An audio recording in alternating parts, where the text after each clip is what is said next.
Hello everyone, welcome back to Sunday Live Show and thank you so much guys for tuning in. Well guys, insizwa ke yasemsinga isizakhele igama ezinkundleni zokuxhumana ngokuba nesithembu esincane.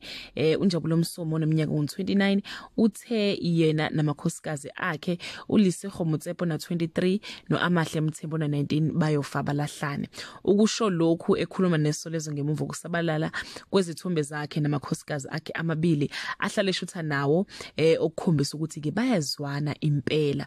uNjabulo uthe imfihlo eyenze waba nesithembu kuleminyaka akuyona ukuba neqiniso kulamakhosikazi akhe njengoba engafihlanga kuwona ukuthi ufunani. Ekhaya kubuthe isithembu asikho kodwa ngenxa yokufuna kwandisa umuzi wakubo kula athatha khona isinqumo sokuba namakhosikazi amabili.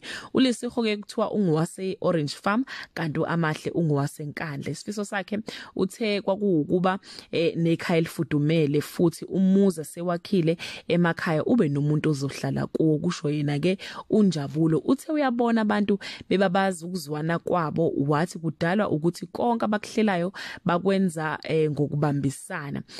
Ukungena ke emabhizinisini uthe kwamsiza kakhulu ngoba wakwazi ukwenza izinto eziningi esasemncane. Uthe konke nakho kuqale esebenza enkampanini yezimoto la ahlangana khona belungu abamsiza kakhulu.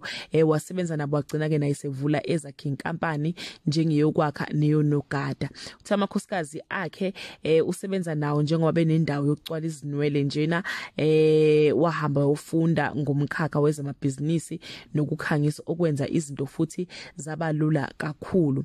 Njengamanje utheke uhlela ukuhamba yokwembesa ingoduso yakhe ngunkosikazi wesibili ngoJuly le yaseNkandla. Uveze nokuthi muva nje abantu bazobona ngempilo yabo ku television kodwa ke ngeke aze ande kakhulu ngalokho njengoba sekunezinkontileka ezimvimbayo ukukhuluma ngalokho. So guys, ngathi sizoba nomunye ke uMusa Mseluko la kulensizwa yaseMsomini. Lensizwa ke ithe inezingane ezintathu kodwa kwabayiganile ithe isenengane yodwa. Kusho ukuthi ke kuma relationship adlulile yaba nezingane ezimbili.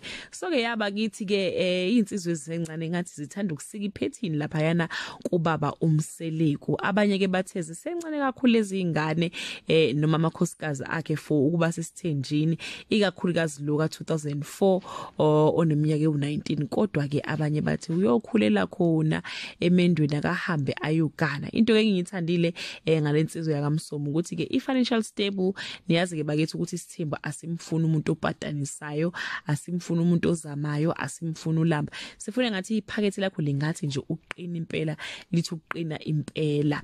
Well guys, kwangako benginiphathele khona. Do leave your comment below and share your opinion ukuthi ke uthini ngandaba eyalensizwa egani eganwa amakhosikazi amabili at the age of 29, omunye una 19 omunye una 23. Bye.